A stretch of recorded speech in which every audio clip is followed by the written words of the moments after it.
is this what it takes for you to realize that I am real? Like, all right, man, like you're going to be playing with demons here for a little bit. But now I don't want any of those experiences at all. I've been there. I know what it's like. And I know what's demonic. And then you see, we've talked about this. You see the people in the circle and like, God bless them, man. I'm not here.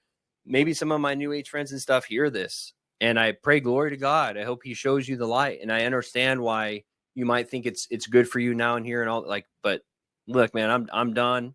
You can't convince me otherwise. And I'm not here to judge you. I don't understand your starting place. I was so gifted to have the grace, like I've said before, to whatever you want to say about being Catholic, you know, not being an ecumist. Like I was fully rebaptized. But I fully believe in like that grace from my mom.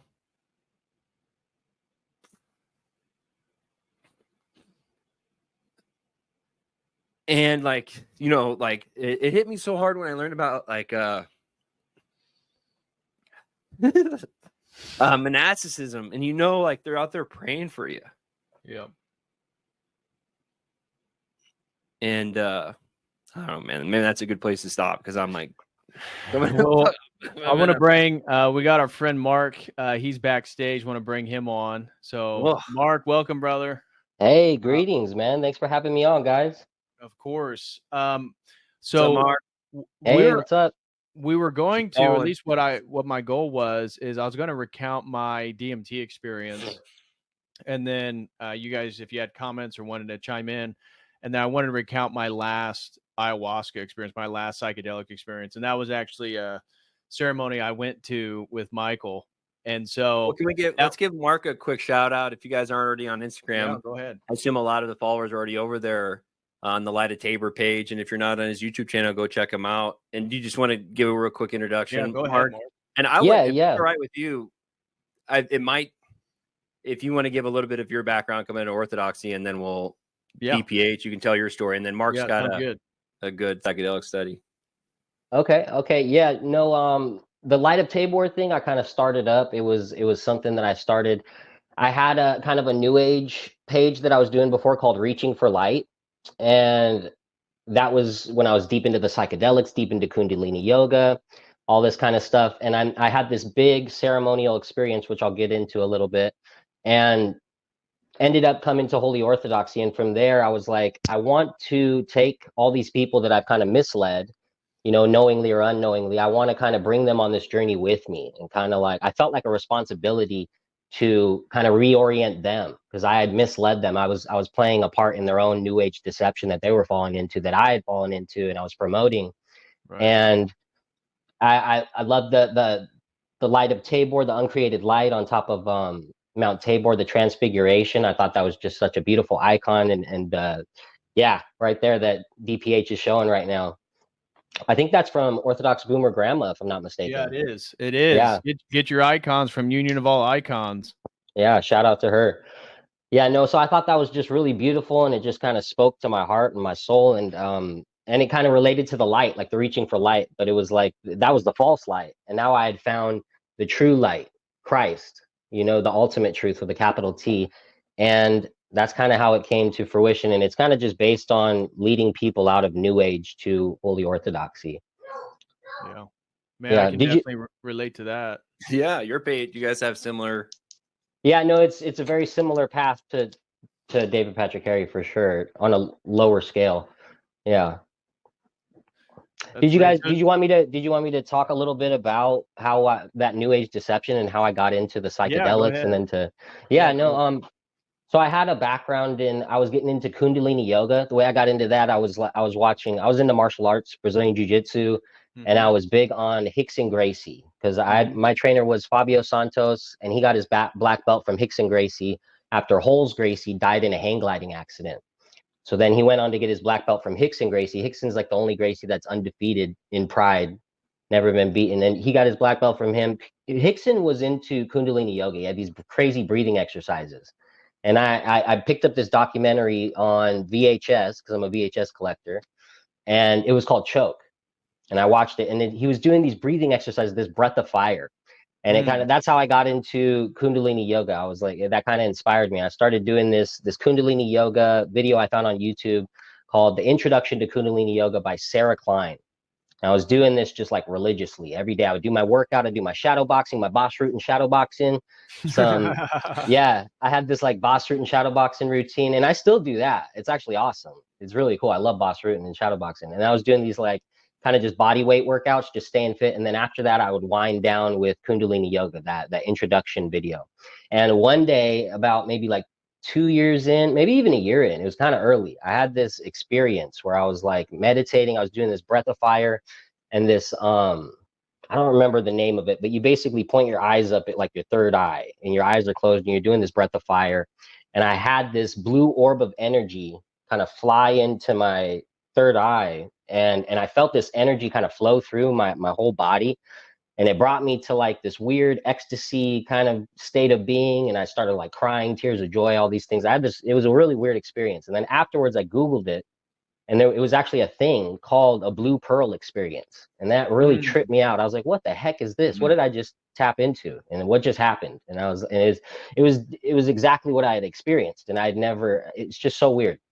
So that invigorated my Kundalini yoga practice, and it kind of set me down this path. And I just started practicing even more hardcore, getting into it deeper. And a few years down the line, in the past, I'd messed with like drugs and just kind of on a fun kind of like social level, just like taking mushrooms for fun or whatever. But then I came back to starting to revisit it from a more spiritual standpoint after this experience, especially. And I was coming back into that. I was getting into lucid dreaming. I was getting into mugwort, wormwood. I was kind of playing around with this astral projection, reading a lot of Carl Jung, the Red Book, his final book on symbols before he died. He kind of died in the middle of that one. I think his student finished it, but I was enveloped in all of that. I was totally into it. And from there, I started, I was having these really interesting experiences. I had like Mark, what was your relationship with Christ at that time? Right? Because I was raised Roman Catholic. I'd fallen away from that. I went to Roman Catholic school, St. John of the Cross, and I stopped going there in 7th grade, and I fell away from the faith. I was kind of rebellious because I felt like it was kind of dry and something was missing. I always felt like something was missing in that church, and I was like, man, this can't be it. This can't be like the way, you know? And I don't know, I always felt something was missing. So I drifted away from that, and I had my rebellious teenage years, and I was doing drugs. And then I'd say during this time where I was at in the story, it was more of a Protestant kind of my own personal Christ. I was coming into my own personal version of Christ. I wanted Christ to kind of meet me where I was at, kind of thing. So it was a very loose grip on theology, and a loose person. Like I didn't really have a lot of Christ. I had a very loose idea of what Christ was. What time was this culturally, right? Because I think you were kind of a COVID bug too, right? Where you kind of. Oh yeah. No, this was happening during, like, I'd say where I'm at in my story, it's probably maybe 2017, 18, 19-ish. Okay. Into like 2017 to 20, and then like that's where I'm at the story right now. But this was carrying on from like early 2012 or 13 when I first started doing kind of yoga. Yeah. And did you see the resource, like the Graham Hancocks and the Joe Rogans? Oh yeah. I was deep down that stuff. I was deep into that stuff too. Yeah, for sure. I was all wrapped up in all of that.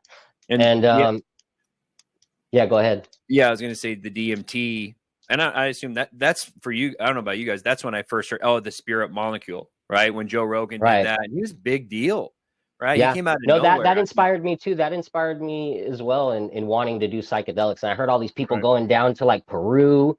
I was watching Dakota of Earth, your mate Tom, who actually came on Church of Eternal Logos at one point, and that actually inspired me in a different way, which it was kind of interesting. Like, because I saw that right after the ceremony, and he was talking about his bad experience with ayahuasca, where he like blacked out and he was like going crazy and people had to hold him down. And I'm like, oh, that sounds demonic, like kind of like what I went through. And he called out like to Christ, and that was the only thing that stopped him. That too. Yeah, no, that was, yeah, exactly.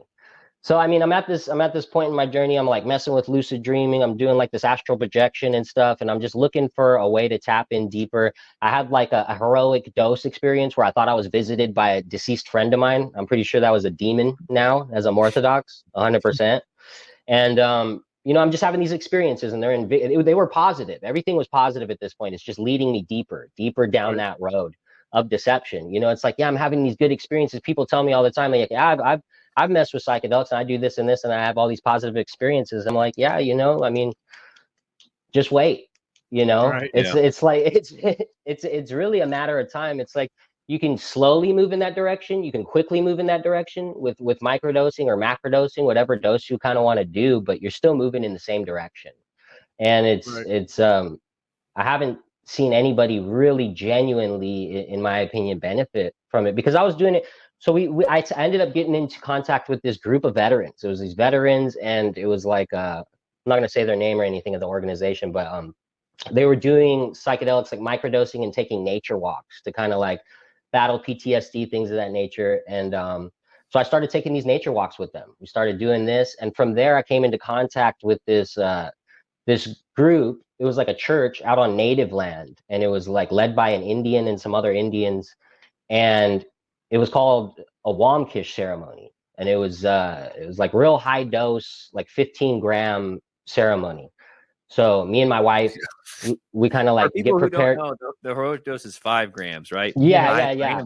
Silent darkness, right? Yeah, that's what I did. Yeah. And when you microdose, you do like 100 milligrams, so like 1/50th. And it, you know, for people who microdose, it's kind of like a cup of coffee. It might stimulate you a little bit, might get you going, but it's not, you know, the walls aren't moving. Yeah. Right. So yeah, so we travel out to this this place on native land. We go out there, me and my wife, and we're preparing for like 2 weeks. We're fasting. We're you know, we probably prepared a little longer than that actually, and we're not engaging in sexual relations. Like, we're taking it really serious. I'm really trying to take it serious, and I was just really searching for the truth. I was genuinely like trying to find the truth. That's what I was after. I mean, I was a truther too, so that was a big part of my journey. So we go out there, we go around the native land, and we're picking up like sage. We're collecting sage to put into the fire as we speak our intentions before the ceremony. So we're gathering sage, we're gathering firewood, we're doing all this stuff, and they set up the ceremony. It's a circle, and it's got all these posts, these wooden posts around you. And there's a walk-in, there's no top, no roof, and there's just like a kind of like a cloth, a white cloth covering the outside, and you're sitting, and there's a fire in the center. And it's all these like 17 dudes, like some Native Americans, mostly from the veterans group, the veterans psychedelic group that we were walking with. And it's just me and my wife. My wife's the only female there. Wow. So I think that played into it too. That definitely played into the energy of the ceremony. So we start off, and we're putting the sage in the fire. We're throwing the sage in the fire, and we're saying our intentions. I can't remember what my intention was. I think it was something like I had a long intention, and I ended with, I want to tap into source. You know, that was like the way I talked about God. So that tells you where I was spiritually at the time too. Kind of, I spoke about God in a very kind of new age way. And I was almost conflating like the universe with God. And I think that plays into this too, like a conflation, like this misunderstanding of the order of creation, like looking to a piece of creation for enlightenment, when I should be looking to the creator of all for enlightenment through repentance. Because St. Paisios says true enlightenment is repentance. And that hit me hard after that experience too, and putting this all together. So we take the 15 grams, me and my wife, and we're sitting around the fire, and this it's about like 45 minutes in, and my wife looks up at the sky, and she's like, did the stars disappear? Because we had been watching the stars all night. It was like bright out there. You could see the stars clear as day, different kind of like atmosphere out there. And it was just pitch black. I looked up, and the sky was pitch black. It was so weird. It was almost like we were in like a portal or something. It was weird. It felt like there was like this thick darkness kind of like separating us, or like covering us. And yeah, I couldn't see the stars. There was like pitch black in the sky. It was really weird. And then I got this like kind of just nasty feeling, kind of similar to what you were talking about at that like that Gnostic mass you were at. Yeah. Just like this feeling of like, man, like kind of what did I get myself into kind of thing. Just kind of it was just very light at that point, but I was just like a sign of things to come, seeing the stars disappear. And I'm sitting there and I have this vision in my mind's eye. I don't know what to call it. It's like somewhere in between reality and like it was a vision. And I see a inverted pentagram and it flashes, and then Baphomet, it turns into like Baphomet. And then I see people get up from the ceremony and start like dry heaving and like in this nasty kind of like, and like just kind of, they had like a reaction right after I saw this vision. And that was kind of weird. I was like, man, then I really was like, dang, what did I get myself into here? Like, I think it started kind of settling in like what I had gotten myself into. This was something demonic. This was something dark. This was something that I wasn't prepared for.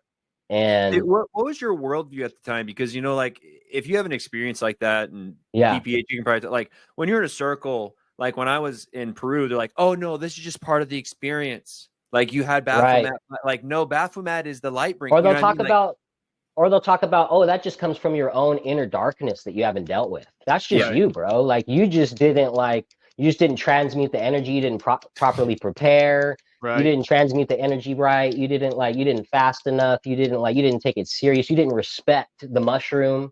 There's a lot of different excuses, you know, that I've seen thrown at me. And I look at those people, you know, those people that tell me that stuff, and they're not doing well. You know, I see the fruits of them continuing on that path, and their lives are not fruitful in the way that I want to like live my life, and like being a father, being a family man, like being, you know, that's what I take value in. I see richness in having like my faculties intact as well. Like a lot of them I saw them out there spinning around in circles talking to themselves, and I was like, dude, this is how those homeless people become crazy, like going down the street talking to themselves, yelling at like walls. I was like, this is how it happens. I'd always wonder how it happened. What was I like? I feel like when you came down for our ceremony, you were pretty straight faced. Do you remember me talking to you? Was I not like pretty crazy? I remember talking to you in the night, and you kind of had that look at me like right now, like you're pretty composed and stuff. And I was like, I don't remember what I was talking about. I think I thought God was a chimney or something. Oh Lord, do you remember that? No, you were like pretty like. And did we talk about that yet tonight? Your experience in Joshua Tree? I didn't mean to cut you off, Mark, but that was no worries. Like, no, you're good. You're good. I was like doing those things, and now I look at it, I'm like, Lord have mercy on me, man. Like I could have been your friend that was running into the house and cutting my arms up and stuff. And what is it outside of the grace of God?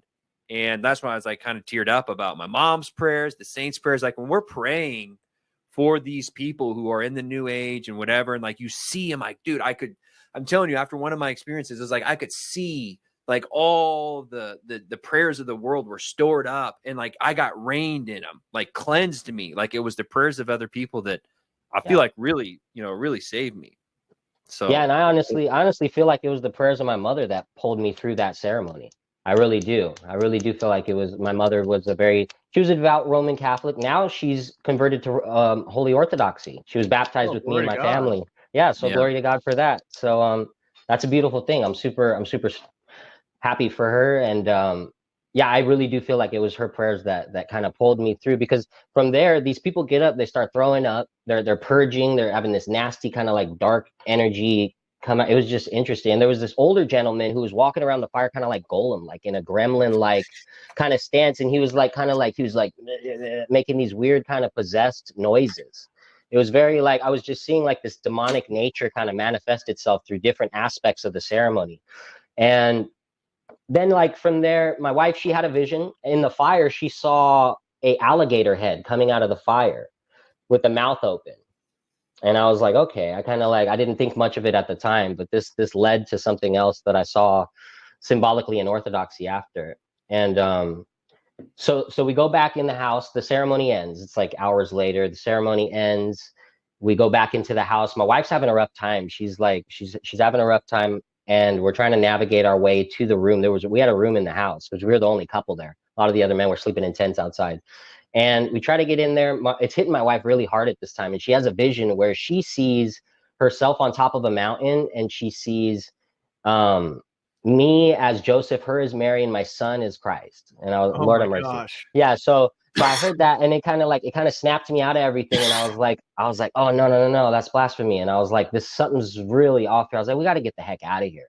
And my wife was having this vision, and I was like, we got to go right now. So she's kind of like limp, and I'm like dragging her out of the house. And it's just like, it's a mess. It's a messy situation at this point. I'm on 15 grams. She's on 15 grams. She's having this vision. I'm dragging her out. There's people that are trying to have me like stay in this room, and they were like standing over us, trying to get us to go to sleep. It was just real uncomfortable. It wasn't well planned out on anyone's part, to be honest. It was a very, yeah. So I'm dragging her outside. I'm dragging my wife outside, and yeah, on 15 grams on native land, totally out of my element. We get outside. Everybody's like, yo, Mark, what's going on? Like people are freaking out. Everybody's kind of freaking out. And I become like, I remember going like mute. I remember that it kind of like, I was going in and out of like my high on the mushrooms. Like I would come, at that point I was dragging her out. I felt more in control of myself. And then I almost like, it hit me. And I started having like this vision where I was in darkness and I couldn't speak. And I was almost like somewhere else. And I had this like, this demonic voice in my head telling me, it was like trying to erase the memory of my son from my memory. It was trying to erase the memory of my son. And it was telling me, if you want to remember your son, you want to see your son again, you need to jump in the fire. He's on the other side of death. That's what this voice told me. So I was like, okay. And I stood up, and I like howled at the moon. Apparently I like yelled at the moon, and then I swan dove into the fire. So I swan dive into the fire, and then I land there, and I'm just kind of laying there. And I just laid there. I just kind of was just laying there. And someone picks me up out of it, and I like brush myself off, and I'm like, oh, and I kind of like come back too, because I felt like I was out of my body at this point, almost like something else had taken over, like a demonic entity. And I'd come back into my body. I'm like, whoa, I was like surprised, like I'm on fire. What's going on? And yeah, it's crazy. My wife's over there in the corner. She's like in shock. Everybody's in shock. Oh my gosh. The chief guy at the ceremony, he's like drinking whiskey at this point. He's like, give me some whiskey. He's like, I'm over this. This is too much. You guys are done. Yeah. And man, Lord have mercy. It was a crazy night. But thank God for this experience, because it led me to Orthodoxy ultimately. So after that, I'm like, there's people trying to calm me down. I'm doing like I think I'm doing like a breathing exercise, maybe some yogic breathing exercise to try to calm down, of course, because that's what I was into. And somebody came over, and they were trying to teach me how to breathe, and he kind of like bucked up on me, and he was like, yeah, you need to calm down. And I hit him. I sock him in the face, and I break my hand. I didn't know my hand was broken until the next day. I still can't bend my finger. This is as much as it bends to this day. And yeah, he flew, and then I had a guy tackle me from the side, and then I had like two other guys on me, and I kind of pushed myself up off the ground. I was in like this weird psychedelic, like kind of crazy state. I was just kind of uncontrollable. I pushed myself up off the ground. There's a couple guys on me. They're like, calm down. And I'm like, and I was still a bit feisty. And I remember at one point I was rolling around on the ground. Later that night, I ended up rolling around on the ground, kicking, and like I think I went into a frenzy of some sort. It was a mess, and we were just basically trying to leave at that point. And then from that point, they ended up threatening to call the police. And the native police out there, it's not like the police in the city that we're used to. It's like a different kind of ball game out there. They operate under a different, So we were like, let's just leave. We're just trying to leave at this point. So if you guys just let us leave. So we ended up getting in our car and driving home on 15 grams of mushrooms. My wife actually drove, and that ride home felt like forever. It felt like years. It felt like we were driving around. It was like 3:30 a.m. when we took off, and we were driving around in circles. It felt like in these windy, dark roads that just felt like they were never ending. It felt like we were in an acid loop, and we were never going to make it home. And eventually we make it home. The sun's rising, and I make it home to my kids, and it was. I knew I experienced something demonic. 100% after that. I was like, this was demonic as heck. And I saw that, and then I came home, and like the day after this, I think I saw the episode that David Patrick Carey did with your mate Tom on his experience from the ayahuasca, and then I connect that, and I'm like, yeah, that was definitely demonic. And I was going to ask the same thing. And then one more point before I forget. One more point. Sorry, it was I don't want to forget the alligator head in the fire. It connected to the icon I have back here, the ladder of divine ascent, and the serpent head being in the fire. I remember seeing that and being like, oh man, this is where I'm supposed to be. Like, this is, I don't know. It had some weird, like, kind of like divine God's providence kind of correlation for me. Maybe I'm going too far on that, but it seemed like a correlation to, like, because I jumped in that fire into the serpent's mouth. You see what I'm saying? Yeah. Like, that was me taking that demonic deception to its ultimate point, like where it was leading me. That was the ultimate goal it was leading to, was the pit of fire in the serpent's mouth. Right. Mm-hmm. So yeah, that makes total sense. Yeah. I wanted to address this super chat. We got a question that came in from Kayla Carter. She asked a question, and I just want to say, everybody, smash that like for everybody who's here. And if you have any questions or comments or want to support the channel, feel free to send in a super chat on Streamlabs, Dono Chat, or YouTube. And if you're really feeling generous, gift in some memberships here on YouTube. But Kayla has a kind of a serious question for us. She says, hi, David. After listening to yours and Jay's podcast, I'm beginning to realize that my boyfriend's beliefs align a lot more with Theosophy / New Age, and he's really into Billy Carson. What resources can I give him to help point him towards Christ? I'll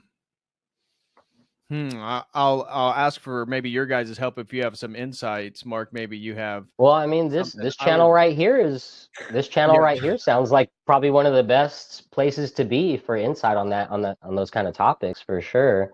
Yeah, I would say, Kayla, yeah, if you I hate promoting my own stuff, but sure, the YouTube channel is probably that we talk a lot about that topic.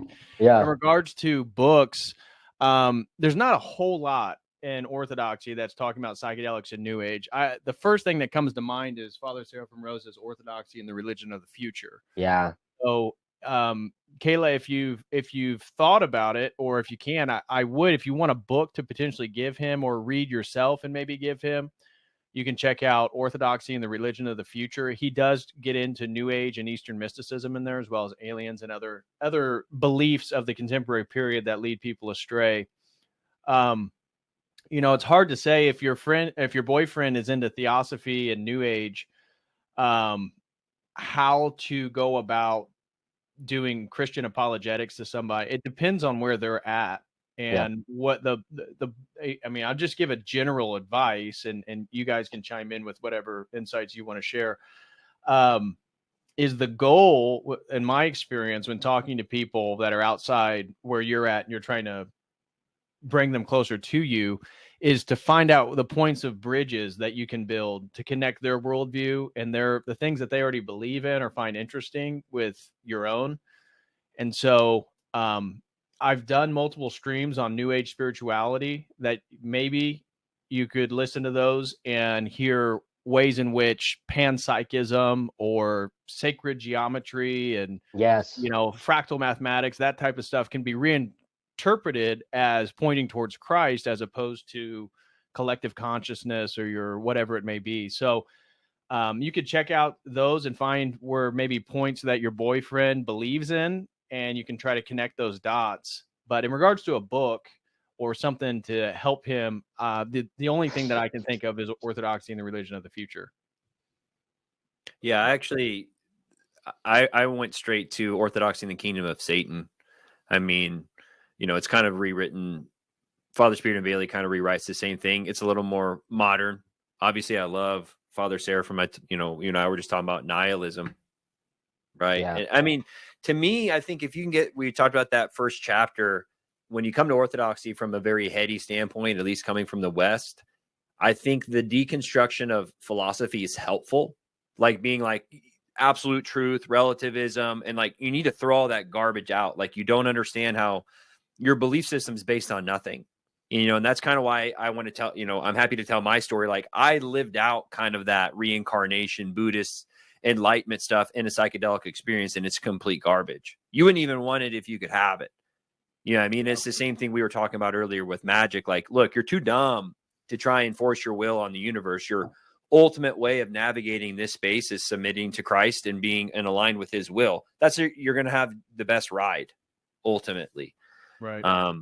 And hopefully, I hope, the series is kind of, like I said, hopefully based upon that. And hopefully we can maybe bring up some more topics if she, has some things in particular that we can stream about and bring other people. Mark, probably we'd glad to have you back when we want to talk about Catholicism, maybe doing some more deep dive, and certain topics where people get hung up on. And again, not necessarily coming and debating, but being like, okay, so you're into Sola Scriptura, like, how does this work?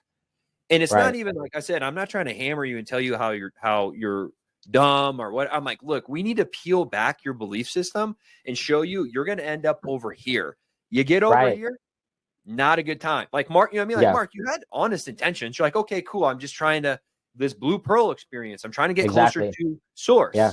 But sorry, you can get led in the wrong direction very quickly. Yeah. Right. I think Father Deacon Ananias had an analogy that he said that really I thought was really well put, and it was basically he like related it to wandering onto someone's land in like the South, and like you pick an apple from their tree, and they have the right to shoot you. And it's like unknowingly wandering into demonic territory. They still have demonic rights over you, whether you knew it was wrong or not.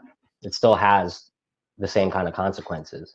Right. And I think, definitely what David Patrick Harry was saying, what Patrick was saying about I remember you did an episode where you were talking about that, like the frequencies, how that carries over, like the Fibonacci sequence, like how all these things are like pointing to the truth, pointing to the fingerprint of God, like an intelligent design, an intelligent creator over his creation. And how Orthodoxy doesn't deny these things, but embraces them in their fullness and takes them to it. Orthodoxy is totally in line with all of that. Right. And the belief in energies and all that different stuff. Yeah. Like we can put all that stuff into a new context where it makes sense. And I'll just conclude the super chat by saying, and somebody mentioned in the live chat, I brought it up, but Kayla, I do not know the situation, so I am not saying anything about decisions you should make. But if your boyfriend is into those things and you're being drawn closer and closer towards Christ, or your life's going in a different direction, I think it's really important to have an explicit conversation about that with them. And if it's really important, let them know that potentially, don't know your context, but if you're going to have a relationship into the future and it's going to be long term, like there are certain things that are going to be really important to you. And that should, at least, whether it's difficult or not, it should put things should fall into perspective and into place, whether, whatever unfortunate or beneficial events that may occur from you just kind of stating your explicit desire. So, well, and again, we don't know where her situation's at with Orthodoxy. Things change when you start going to church a lot, and ultimately it's funny because you have a lot of heady religions that are faith-based only and whatnot. But the first step of faith is to walk out on the ledge. You know what I mean? And that's probably the harder part, is like, once you start going to church and you get around, and again, if you're heady people like you and like I sit around at coffee hour for an hour or two and we talk theology all day, and you can help make sense. So, this is just the internet. It's not a bad resource, but once you start getting to church, you have a priest there. Like we had a young guy come from 30 minutes away, and he started asking me about original sin and baptismal regeneration. And luckily we had Father Patrick at our church is writing a whole paper on Augustine in the original sin. So I'm like, look, dude, I can get you going, right? We are the middle grounds to get you into a community that is going to be so much more fruitful. Like the rest of this is just kind of patching, and hopefully we can just kind of be, like I said, a gateway for you to get, checked in somewhere. Yeah. And well, let's finish with some of our war stories here. Yeah. Because we're already at 2 hours and 54 minutes. So I wanted to I wrap up my DMT and then my last psychedelic experience, and we can chime in and say things in between. But for DMT, and I'm curious if you guys smoke DMT. I think Dr. Mo did. I don't know if Mark. I never tried DMT personally, no. But I do feel like I was sent to a similar realm when I did the 15 grams of mushrooms, because I know they're a very similar chemical makeup, if I'm not mistaken. Yeah, they're both. Yeah, like one thing off, right? Yeah, tryptamine. Yep. And so for me, I was never able to get a hold of DMT until I got to my master's degree. And we already talked about one of the visions that I thought I was going to get into, you know, the University of Chicago, and that didn't work out. Well, I went to a friend's who had some, did the whole thing about taking as many hits as you could before, you know, launching off. And Yep.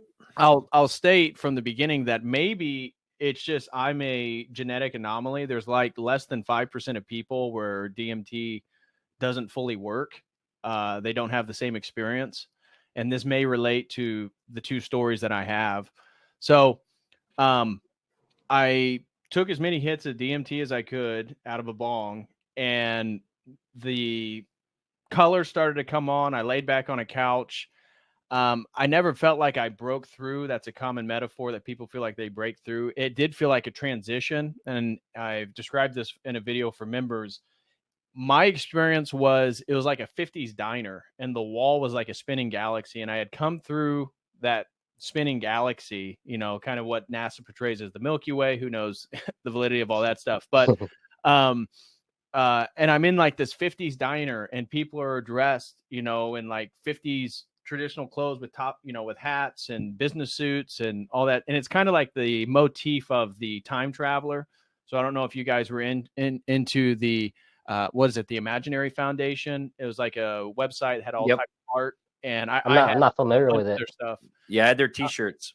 You may have shared some of their stuff on your Instagram, Patrick. Yeah, I used to share. Let me see, Imaginary Foundation. Yeah, the Time Traveler. The Hat Man. The Hat Man was there.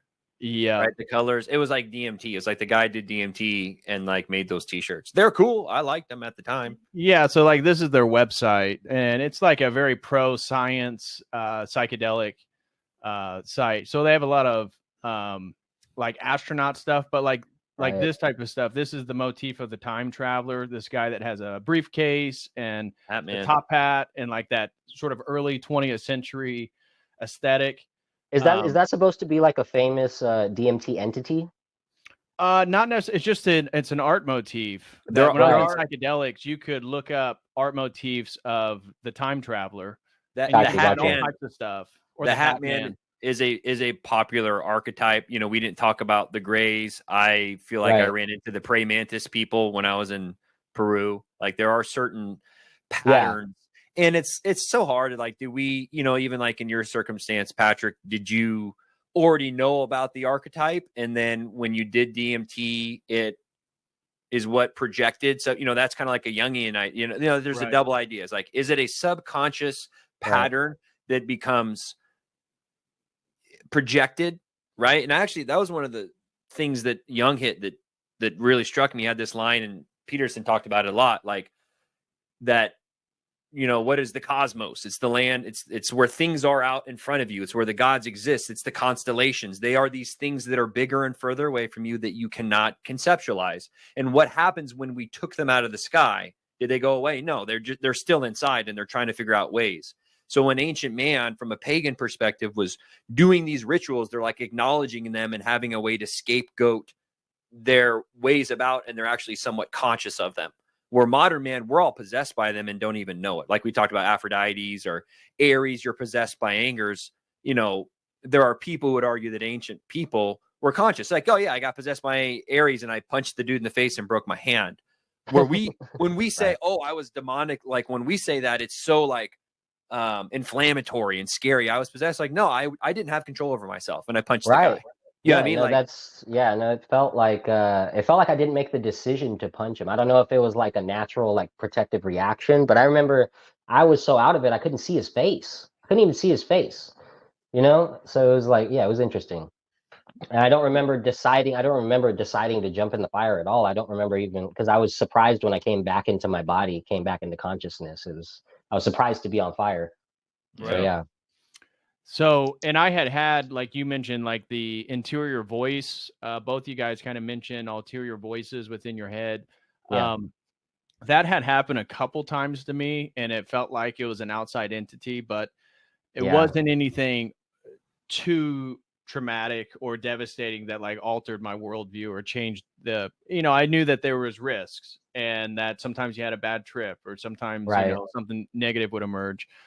But in regards to the DMT experience, so I go through this spinning galaxy and I'm sitting in a booth. I mean, it's like the Happy Days, right? With like a 50s diner style with like red leather booths with, you know, the chromed out little tables. It looked just like that with the black and white checkered floors. Oh, wow. And I'm looking around and it was so vivid, like the faces, the people, and there was waitresses and they're serving people and all the men are dressed like that. And I was trying to get people's attention, but it was like they couldn't see me or interact with me. And I saw these time travelers again going in and out of this little spinning galaxy on the wall. And this is where I thought I was going to get into the University of Chicago. And then it kind of began to dissipate. There was like colors and rolling hills. All of a sudden I was in like a Candyland type environment. And then it went away. And I came back and I was like, well, that didn't last very long because I was expecting like a 10 minutes, you know, and they're like, yeah, that was about like 2 minutes or so. So I tried to do it again. Couldn't, nothing would come on. Try to do it another time with another friend and nothing really happened. Just kind of felt a little lightheaded, a little bit of a head high, body high, but no visuals. And they were blown away. The second time I did it, like my buddy's like, okay, there's tons in there. Like, I know you said you couldn't launch, but and it didn't happen. And he was blown away by it. And so then I was kind of frustrated because I wanted to contact these entities and it never worked for me. And we'll get into the ayahuasca where for that, it shut off for me as well. But if you guys did DMT or had a DMT experience, feel free to share. I know Mike had one. Yeah. So it was funny. I was at that psychedelic conference, you know, and then I went to hang out. They had the frog, the 5-MeO.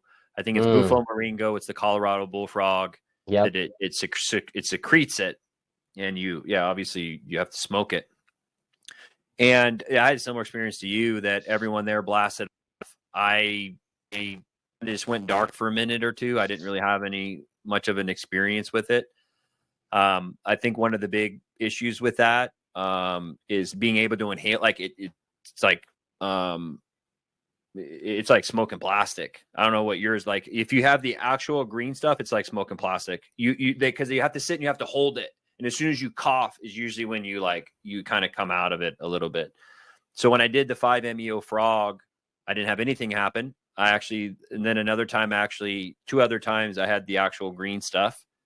And the first time I coughed myself out of it, like it literally I was starting to happen and it literally just woke me up, kind of like, throwing water on someone who's drunk. So the second time didn't happen much for me. The other time we did it, we used a gravity bong, and that's what did it. We put it in this big bag and it worked. It worked. I would say, I had experiences, but I remember sitting on this couch and again, it's not like I don't even know how to explain it. It's not like it's happening in real time, but I felt like the first thing that happened is I felt like I shot out of my body and I hit like a bug zapper that was around the earth. And I hit the bug zapper and then I fell to the ground. And then I had and I hate using all these terms because it sounds so crazy. And I felt like I had a UFO come over me and it hit like a gravity wave and I was pinned to the ground. And I was trying to turn and I couldn't, but I was stuck to the ground. And then I had a voice in my head says, "Oh, go inward." And then I rolled myself into the earth and then I plummeted deep into the earth. And it was cold and then it got dark, kind of like when you swim in a pond. How as you're going down, it gets darker and colder and the temperature changes really quickly. And then I shot up through a volcano and I had these were all Jungian, and this is why I don't know if it was from reading subconscious. Your roots to hell to get to heaven. I felt like I dived down and up. So there's not a whole lot of fruitful to discuss from that. But then I hit it again. Right. And I definitely felt like I had this female entity that was kind of this bluish color. And I remember standing up and I felt like she kicked me in the chest and I fell down in this chair and it was you got to shape up kind of thing from Greece, kind of like this, you're not man enough. I was, searching for a partner at that time in my life and I was kind of single. So I don't know, I think a lot of it, my opinion, looking back now on the psychedelics as a whole, I think there's definitely demons, that are trying to come in and hijack you in a position of vulnerability. Yeah. Right. I think all of us, the theme is like, look, we're trying to search for truth. We're trying to search for something that makes us better. Yeah.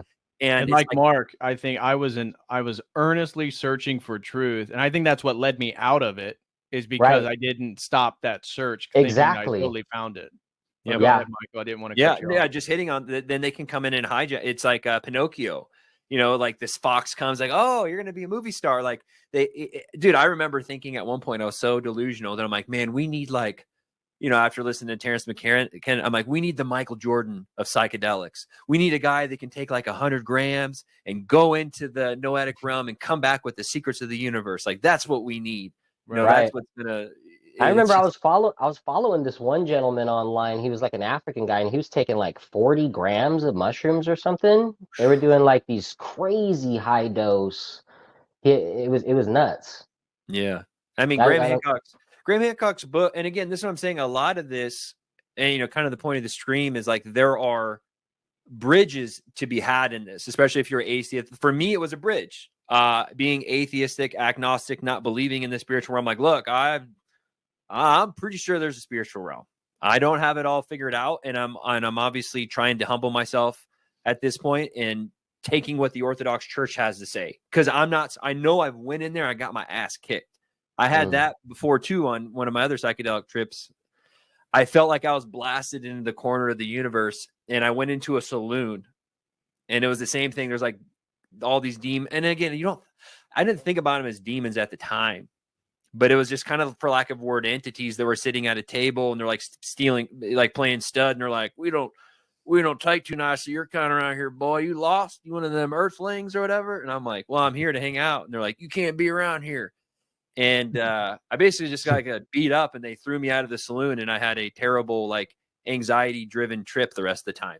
So for me, a lot of them were like, I think psychological and physical states that were that had some form of, like, I don't want to even say metaphysical, but like a dream. And you know what I mean? Like, you ever had a bad dream, you wake up sweating. Right. Like, that's how I viewed a lot of these. They were like reflections of my mental, emotional states, but I also think they could be hijacked. And I think that they were precursors to my mental, emotional state that would follow after the trip. You know what I mean? Because like when you're taking 15 grams, you're taking a ton of serotonin and dopamine, and it's going to send you in these wild directions. And so it's like, if you can get a hold of one thing while you're on that trip, I mean, that's probably one experience we can talk about. You'll ride it for hours, but then you can also ride it, and then you just like jump on another lane.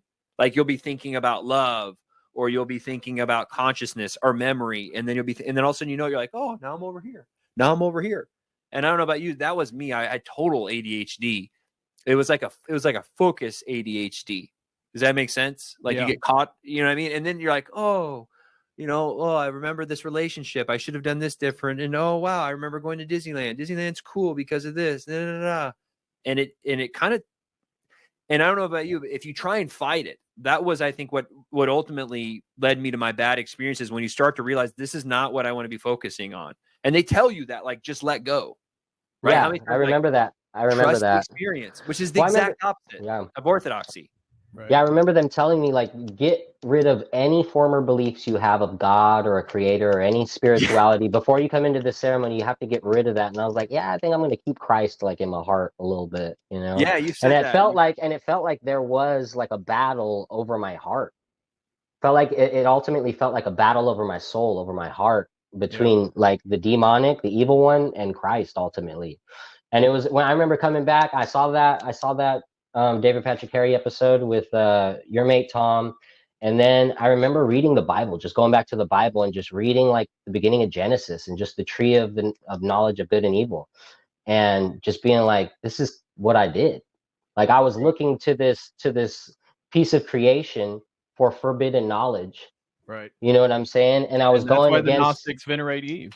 Right. Exactly. And I was like, and I'm looking to this piece of creation for forbidden knowledge, and it's like, it comes back to that question. I think there was a super chat talking about like the difference between magic and Christianity, and it's like, this Christ consciousness thing. They think that Christ was just a normal human who became like a yogi or got into yogic meditation or some sort of spiritual practice, and then attained divinity from that. That's what they think. And it's like they think that we can all do the same thing.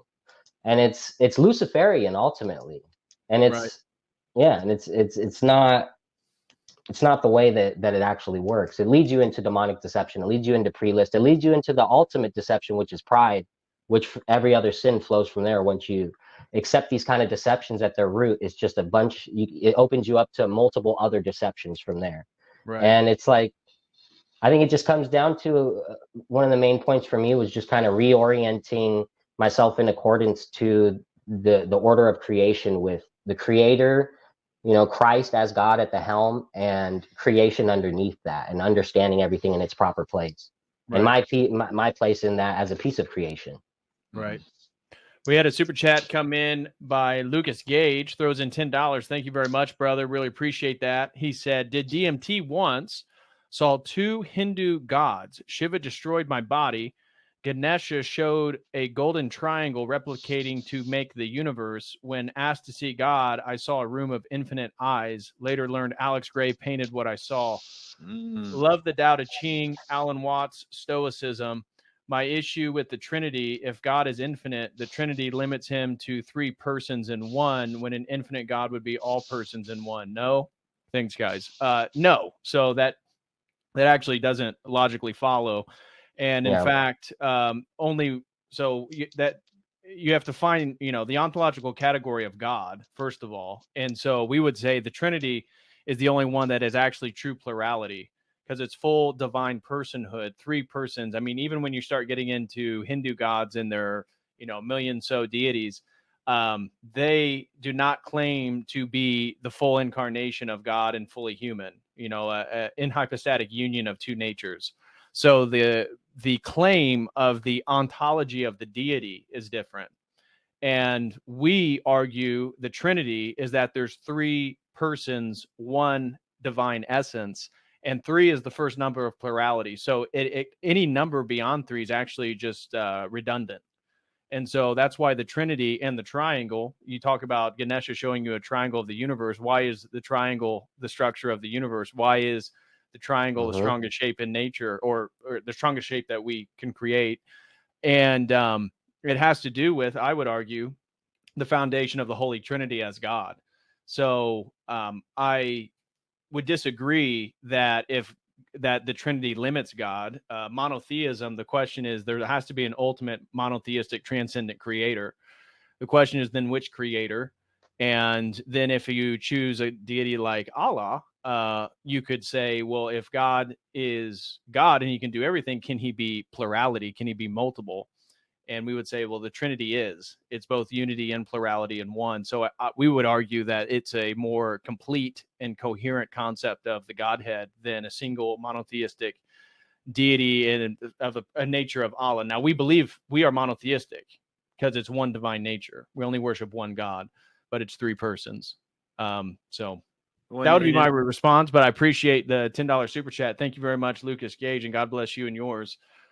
And not to discern too much, it's confusing. Like a lot of people, when they talk about God, especially in the New Age, right? They're confusing creation, right? Like, well, if God is just this thing, it means it's not these other things, right? So when you're saying ontologically, you're saying we're viewing God as a different category than other people. Is that a fair? Right. And I'm saying that's an honest thing that people do in the New Age, right? Well, this rock is God. It's like, it's a creation, right? It's the difference between or when they refer to God as the universe. Right. Yeah. God, like they like doing that a lot. Category error. And logic is a category error, because if God by definition could not have no beginning point, because then that necessitates an infinite redundant loop of causation. So it has to end somewhere. This is the unmoved mover of Aristotle.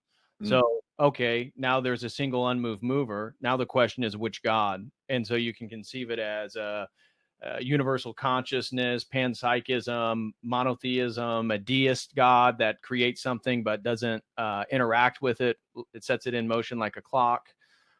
These are all different understandings. Orthodoxy, we believe in a pan-entheistic, so God can work inside his creation, but God is transcendent and distinct from the creation. Exactly. And that was well put. So that if we're going to use those frames work, we would argue that our worldview is more it's a monotheistic panentheism of a divine Holy Trinity. And we would argue, if we're going to use logical categories, that then we as Orthodox Christians cover all bases. That would be our apologetic from that standpoint. And that's where we get into the collapsing of dialectics. Because we cover all bases, there's no one opposition that's competing.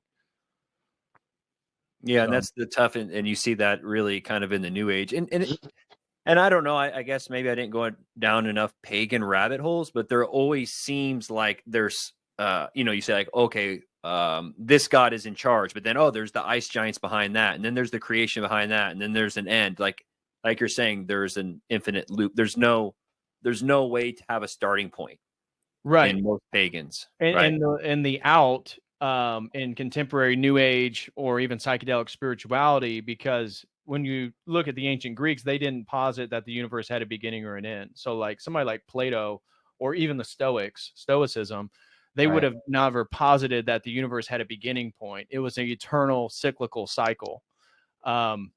So contemporary science and astronomy and cosmology would argue for the Big Bang, which is a beginning point, which some have speculated that's why it arises out of the West, because of the Christian, the Abrahamic understanding of Genesis. But I lost my train of thought. I was talking about how pagans, cyclical cycles. Yeah. So the timeline of history, the way that the New Age and psychedelic spirituality gets out of that predicament with a linear timeline of cosmology is just to posit the multiverse. So now there's infinite beginning points, but that's still, it just moves the question back a step, because who created the multiverse and how does the multiverse have a starting point? Yep. But that's what they'll do in their apologetics, is they'll say, okay, so there's a Big Bang. Well, it's still a cyclical timeline, and therefore there's multiple Big Bangs and there's multiple universes, and therefore all possibilities can actually exist right now. There's a universe and a possibility. That way they feel like they cover the probabilistic statistical anomaly of why is everything happening in this universe right now? Like, how did life emerge? It seems like, what are the chances? And it violates, this is the argument against macroevolution, is because if it was total random mutation, the randomness would necessitate a longer timeline. And I think this is partly why they've doubled the timeline to like, was 13.8. Now it's like 26.7 billion years old, because they need to make the universe old enough that statistically they can say, well, it's gone through all these dead ends. And that's why it just randomly, eventually spawned Homo sapiens. Right. Yeah, a lot of these numbers they use, like how many billions of years, a lot of it just seems like so audacious that it almost puts you in a state of awe to just like receive it. I don't know if that makes sense, but it's like it seems like there's some sort of tactic to that, where they just kind of, it's like such a big number that people just go, wow, and then they just they're open to, in that state of awe, to just accepting any nonsense that's kind of thrown at them. Right. So I wanted to get into my last psychedelic experience and talk a little bit about that. I'm listening. I'm going to the bathroom. Yeah. And then you guys can chime in and whatnot about sort of maybe your last psychedelic experiences, or the bridges out of psychedelic spirituality into orthodoxy and that life change. For sure. And so for me, and I was kind of hinting on this in the last stream, which is real focused on our journeys, is at one point in my PhD, this was after taking a PhD course on the history and theology of Eastern Orthodoxy, and took that in as a non-believer, really, really took, again, logos theology or patristic theology of the incarnation of the logos seriously. I thought, wow, if I was going to choose a religion, it was going to be that one. And later that summer, I remember I took another mushroom experience, and I was searching for the machine elves. Right, I had done DMT, it hadn't worked. I had a lot of Satori experiences and illuminated, what I perceived as illuminated insight, spiritual insight throughout my journey. Right. And listening to McKenna talking about his conversations with the mushroom, I wanted to get into that state. So I did everything to prepare for another session. I had done multiple amounts or trips on mushrooms and very high doses. And this one was somewhere between 8 and 9 grams. So very significant amount of psilocybin mushrooms. And I turned all the lights out, did everything, put a blanket over my eyes, put earplugs in, and just laid on the floor waiting for the mushrooms to kick in, and then calling for the mushroom, the voice, to emerge so I could have a conversation with it. And got, really high, and it never came. The voice never came. I kept waiting for it. I remember I laid on that floor for probably like 2, maybe 3 hours, waiting for it, and it just never came. A lot of pretty visuals, tracers, beautiful colors and geometric structures that I saw. But I remember coming down from that, and that was the first time where I was really disappointed with this whole psychedelic journey that I was on, because I was probably 29 years old. I had created Fractal Universe in 2015. This is three years after that. And I was thinking, so I've been doing all these substances since I was, 22. Never contacted this thing that's supposed to be the sine qua non of the psychedelic experience. And I just took 8 to 9 grams, did everything I was supposed to do, did it on an empty stomach too. So I didn't have food. Dang. It never came on. And I remember coming down, it's like, am I just supposed to take these things the rest of my life? Am I supposed to, again, I was posting all this content of Terrence McKenna on that old YouTube channel. It's like hearing all these stories about contacting the self-transforming machine elves and conversations with the mushrooms and aliens. And it's like, I'm not getting any of that. So I produce all this content, I make money, I do the substances, and yet for some reason I'm not being given this secret. Maybe it's, maybe it's not real, or maybe it's not for me. I was really frustrated with what was going on. And so I remember that was my first disillusionment. Like, gosh, these psychedelics, it's like, it feels redundant. It's like I'm not getting to the place that I want to get to. And I mentioned last time the next trip I did was taking LSD, and it was more of not trying to contact anything. It was more just for fun.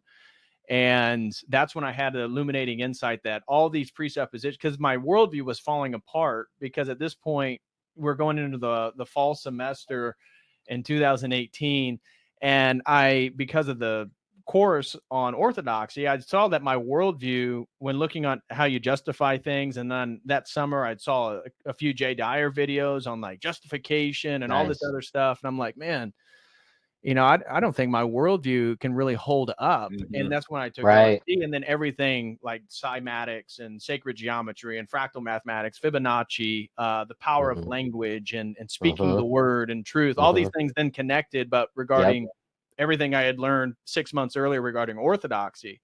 And so it's like the orthodox paradigm, which I was just educated in, filled and recontextualized all these things that I was really enamored by spiritually.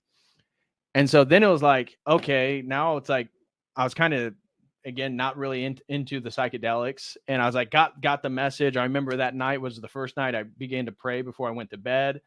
And it was really a domino effect of that point that eventually brought me into the Orthodox Church.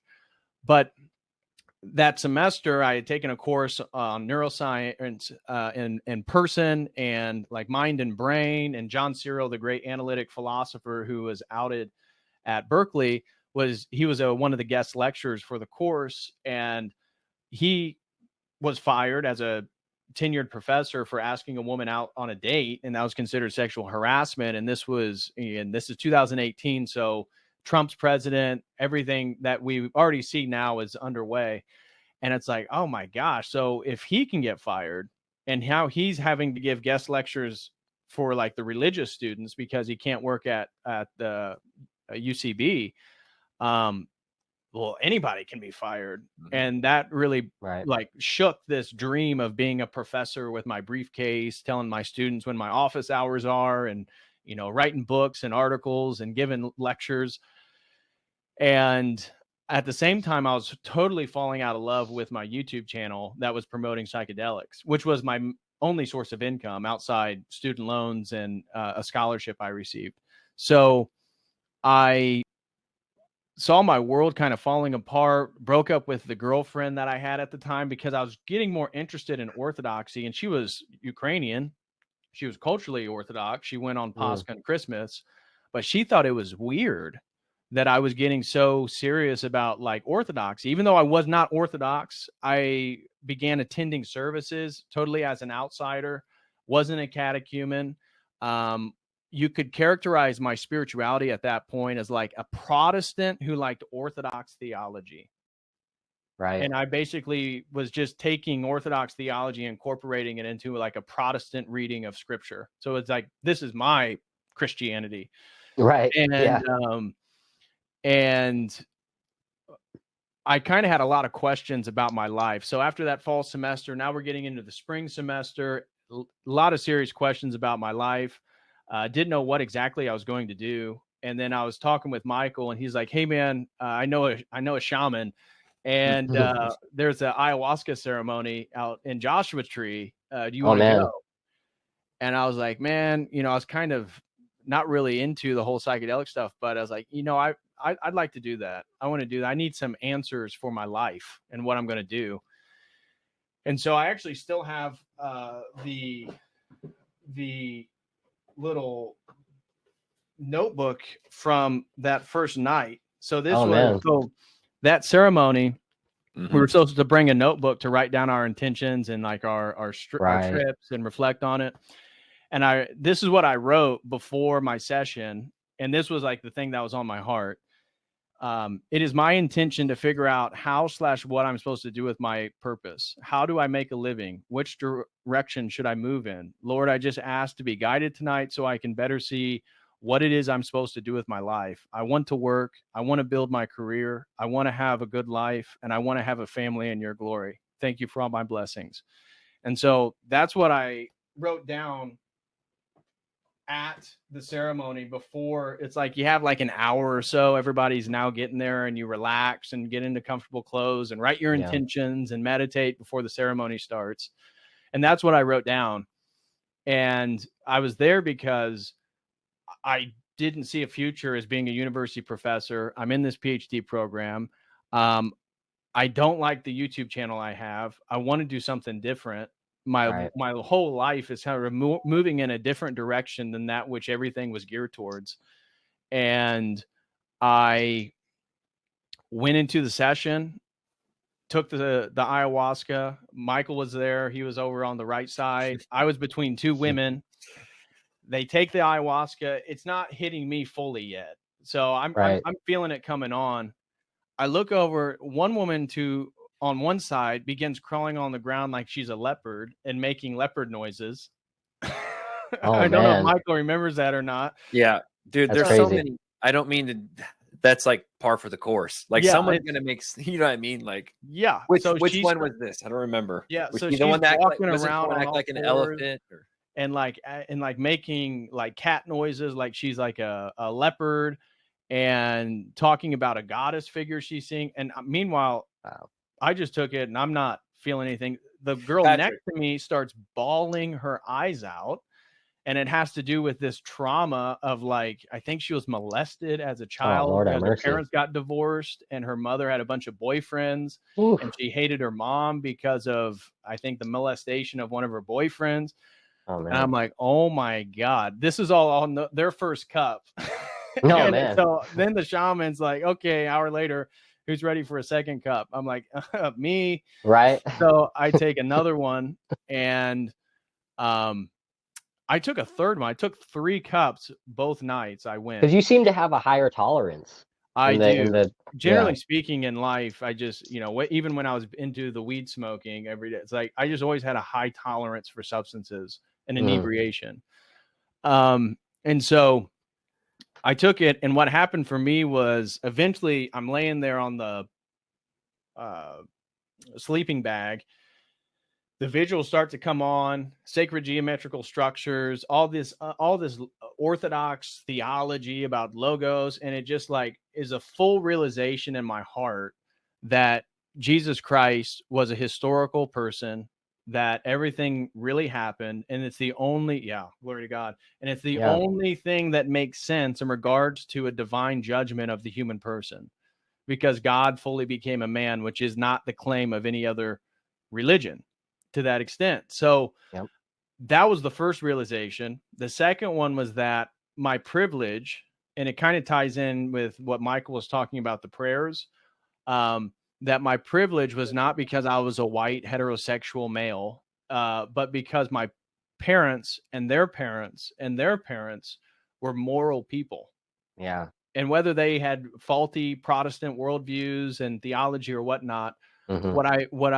what I felt was washing over me in my thankfulness. And at the time it brought me to tears, was the ways in which they tried to live as morally as possible was a ripple effect, but not a ripple in the sense of motion, but a stability, a providence, a flourishing of soil that allowed me to be the person I was at that point, and all the things that I was thankful for.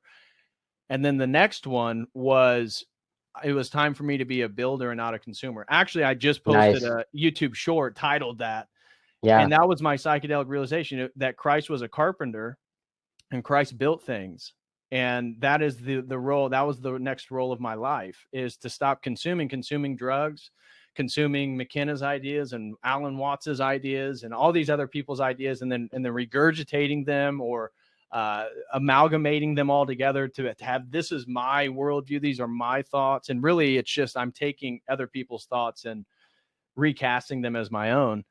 And that hit me. And I knew I had already created Church of the Eternal Logos, but I didn't make content for it. I think I had a couple videos, nothing like serious. It was just an outlet to talk about some of the Christian stuff that I knew all the psychedelic people would hate. But it wasn't like a serious thing. But what was put on my heart, that was when I was asking for, like, what am I going to do? How am I going to make money? How am I going to use my skills if I'm not going to be in the university? And what was put on my heart was, it was to create a new YouTube channel and really just give up the old one. And that's what I did. So when I came down, well, the drug stopped working. And so all of a sudden, after I got that realization, it's like the color stopped, the closed-eyed visual stopped, the euphoric bodily high stopped. I was just now present back. The woman singing songs, the shaman's there playing her instrument, and everybody else is still totally in outer space. And Michael as well was in outer space. I remember talking to you, and I don't remember what I said, but I remember not feeling great about what I was talking to you about, because you seemed so like not inebriated, and I was talking to you, and I'm like, I can tell in your eyes I look completely crazy to you. You know what I mean? And that's what happened. I took more. The second night, I never really got a big visual. It's like they never came on. The only thing I gathered from the second night was that decisions I was making were going to be all right. So this new path that I was going to go on, ending the previous relationship, even though it was so convenient. I was moving back from California back to Indiana where she was, but didn't plan on being with her. My mom was sick, so I was going to take my life savings, move home, and begin this new YouTube channel. And it just like was a sense like it's all going to work out.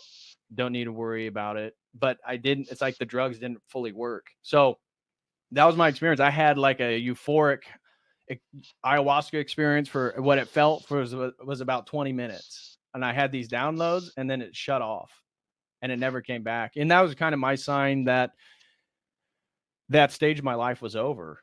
I've never taken high dose psychedelics again.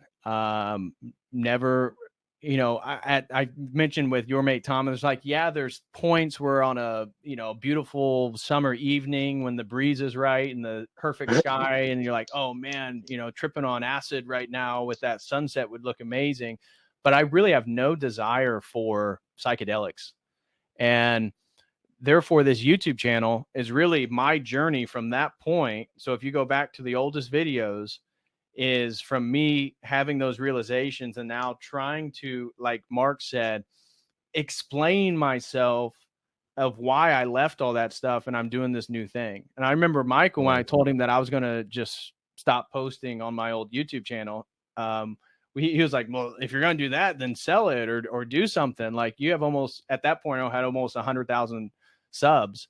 And I didn't sell it. I still have it. It's now like 72,000 or 75 or something like that. But I'm dual streaming over there so people can see it. But, you know, it's just not this.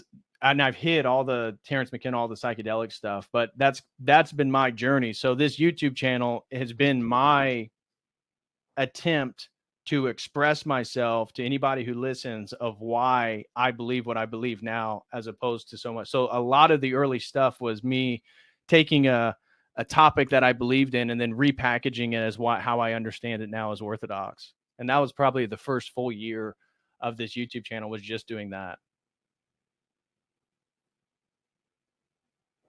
That's Glory awesome. to God, man. It was, yeah, I remember you're like, I'm gonna get rid of it. I'm like, well, you could repurpose it. You're like, well, then I feel bad if I sell it to someone, because you can sell, like, you know, especially if you had a faceless, right? Yeah. If you don't know, that's like a thing. Like, you can, I talked to someone about investing in it. Like, you can invest in faceless YouTube channels, and they'll do like NASCAR, like, these are the top 10 NASCAR drivers. And it's like, faceless is it's a lot easier to sell that versus like, who's Joe Rogan?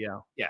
Joe Rogan's not going to sell his podcast to anyone because no one's going to be able to take it over. So, right. Yeah, no, I remember being a little shot. I mean, you know, I kind of saw where you were at. I've been through some, you know, I wasn't as far as you. You were kind of like, nah, dude, I can't, like, and that's, I think most people, once you buy into Orthodoxy, it's not even like you know, I commend you for the sacrifice, but it's like, it's not even a sacrifice. Like, you just can't do it anymore.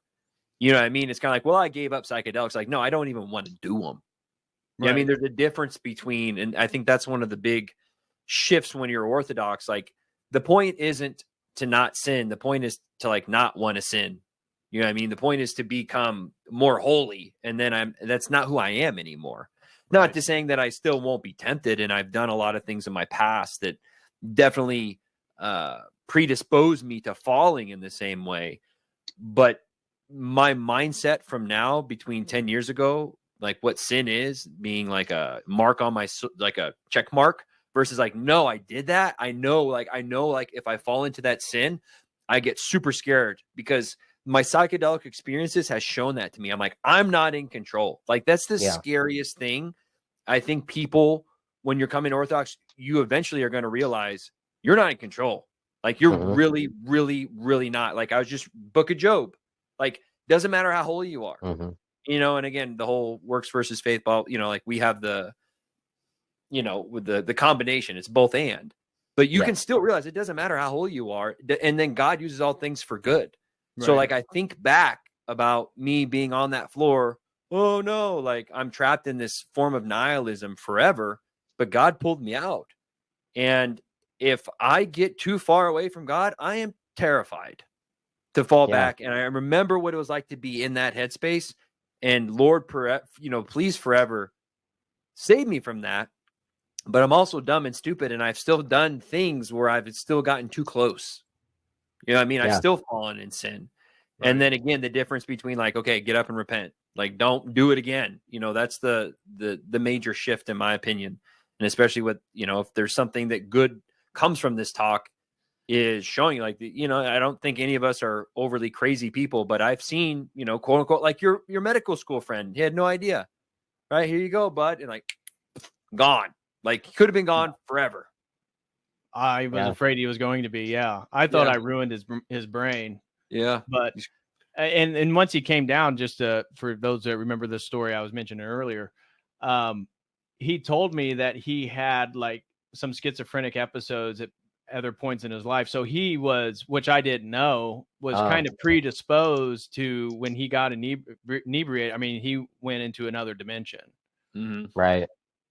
And I remember in my I didn't touch on it, but in my that 15-gram trip situation, there was a point where I felt separation from God. I felt like I was just enveloped in this very, like, I felt the darkness at first, like separating me from the stars or whatever. Like there was no light that could get through. But then I remember later on, around the time before I jumped into the fire, there was this just this feeling of complete separation from God. And I was in this space totally devoid of light.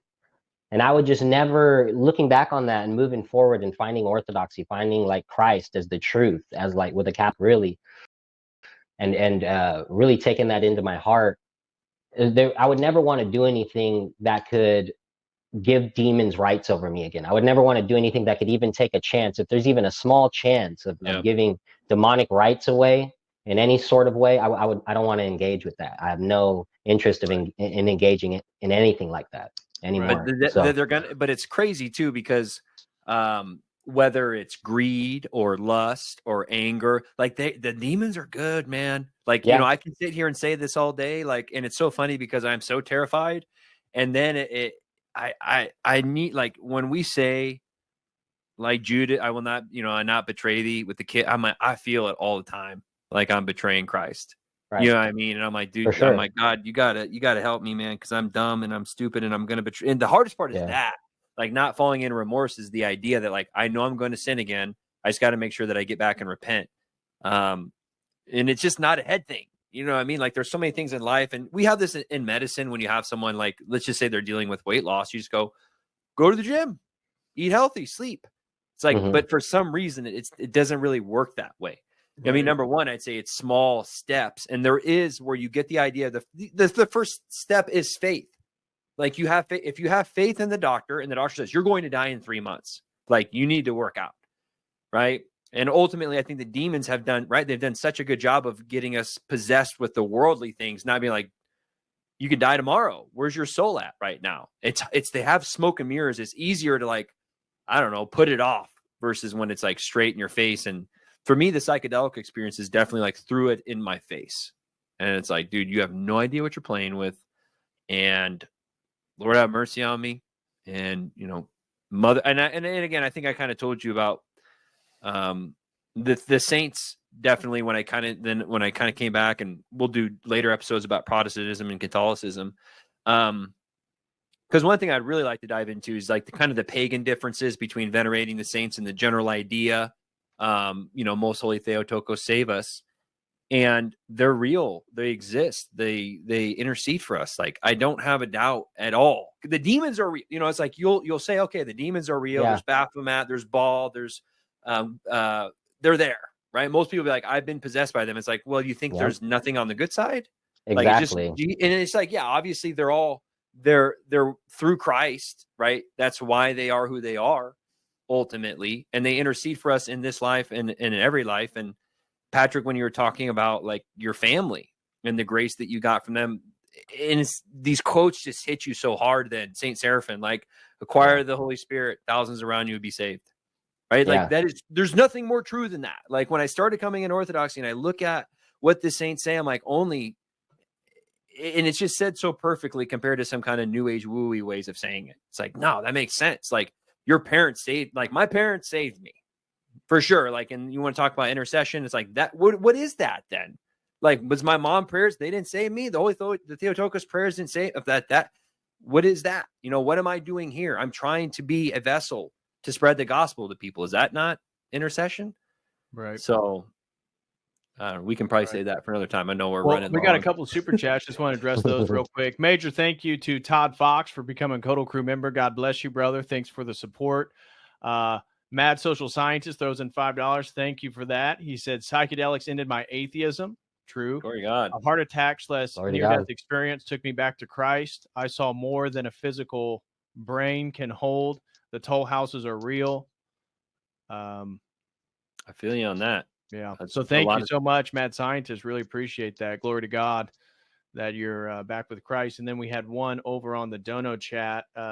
Anon throws in $4 and says, off topic, I would love to see you go on Glenn Lawrence's open panel stream today about churches failing to address feminism and the rise of red pill ideas.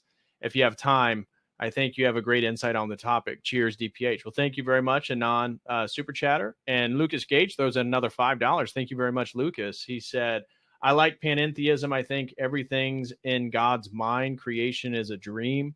Bernardo Kastrup says reality is mental. We are alters, other minds within God's. The physical world is what mental processes look like from our point of view. Thoughts? I think that if you believe that the entire world is mental, then you're going to have real big problems philosophically to ground a lot of your probably presuppositions and worldviews, generally speaking. So if the physical world is a mental process, that calls into question your anthropology. What is it that allows you to persist through space and time? Do you have a soul? Is it just a consciousness? Is it divine consciousness? I've done a few streams on panpsychism, comparing that with logos theology, but how you view what a person is going to be huge on how you understand God's relationship to creation and people. So I don't think that, mental processes and the imagination, again, from an Orthodox perspective, that's actually the battleground. So, those are all good things. I think I chatted with you. I think, tackled those questions a lot more than me. Like at the end of, kind of the psychedelics, my journey, I kind of look at Catholicism. I'm like, this is wonky. I go over to Protestantism, come back. And then when I found Orthodoxy, I kind of went back and I saw some of the more Gnostic stuff, some of the more, early church heresies. Like I kind of just took the church at face value. I didn't, Mark, I know you had issues with some of the Coptics, right? When you first came, like natures versus wills and all that. Yeah, definitely. But I definitely, Patrick, at some point, I think you dove into that, and I would love to discuss bridges, like you're saying, between Gnosticism and kind of the early church at that point. Yeah, I mean that's right. I can't even say it. Nag Hammadi. Yeah, and the sea scrolls and stuff. I think that would be at least helpful on my end, because I still see those things, and to be honest, because I don't have the Orthodox Phronema on them, I'm afraid to even look at them.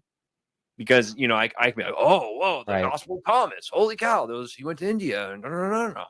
Like you see that. And now that I have Orthodoxy, I almost try and always root myself in Orthodoxy first and then explore another topic.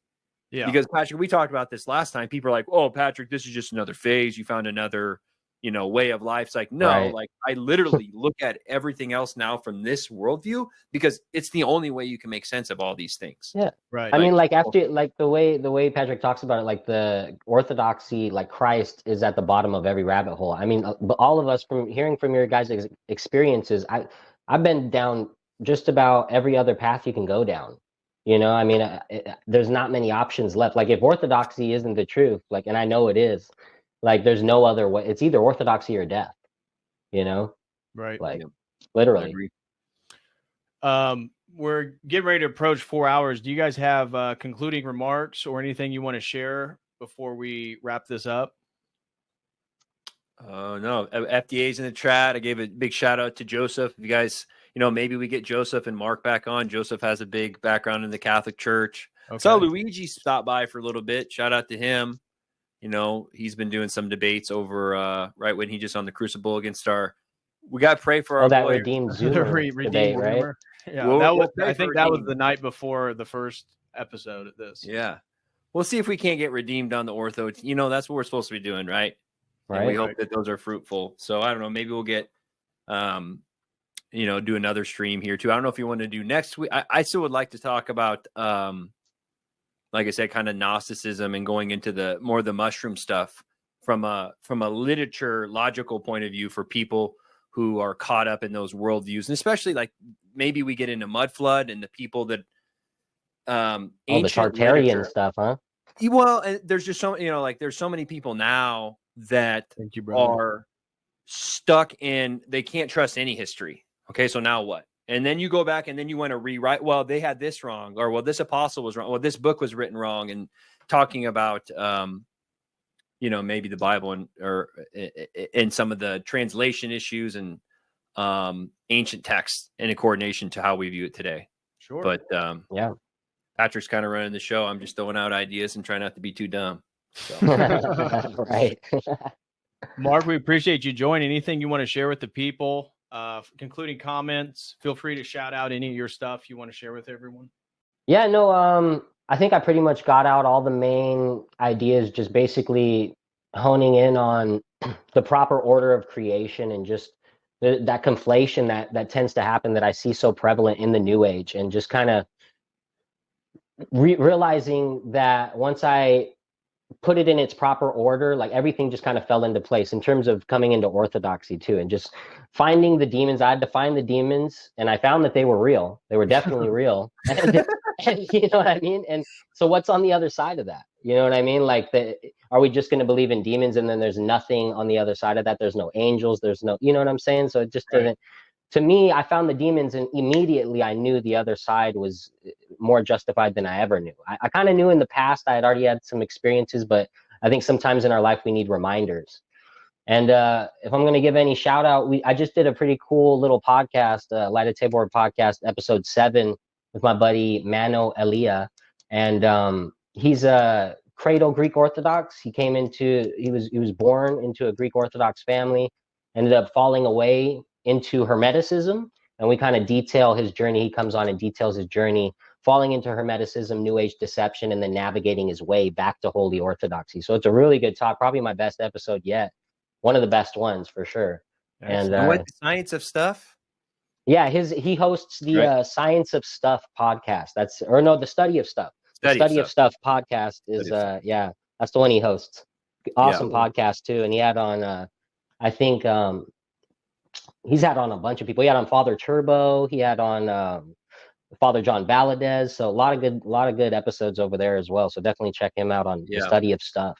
I've got to chat with him a little bit through Mark. I met him. I might podcast with him, and I think DPH, we'll have to hook you up with him too, because I know he wanted to chat.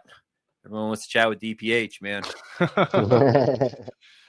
Oh, I appreciate it. So that looks like it does everything on my end. I don't see any more super chats or anything like that. So, gentlemen, thank you so much. Mark, really appreciate it. Hopefully you can join us again on one of the future episodes. Yeah, I'd love to. Definitely, man. Thank you guys so much for having me. I'm super grateful to come on and speak.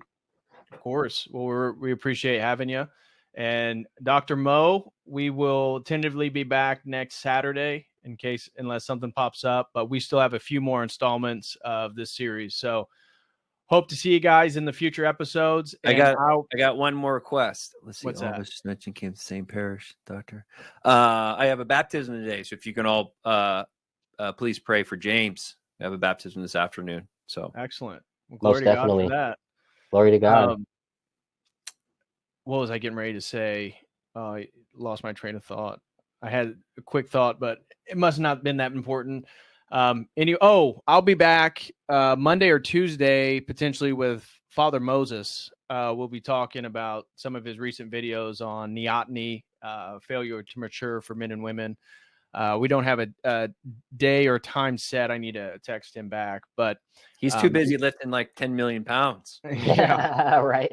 But I will see you guys next week for that. And we should have a sponsored stream ready to go next week as well. So I will see you all then, as always. Until next time, God bless. God bless, guys.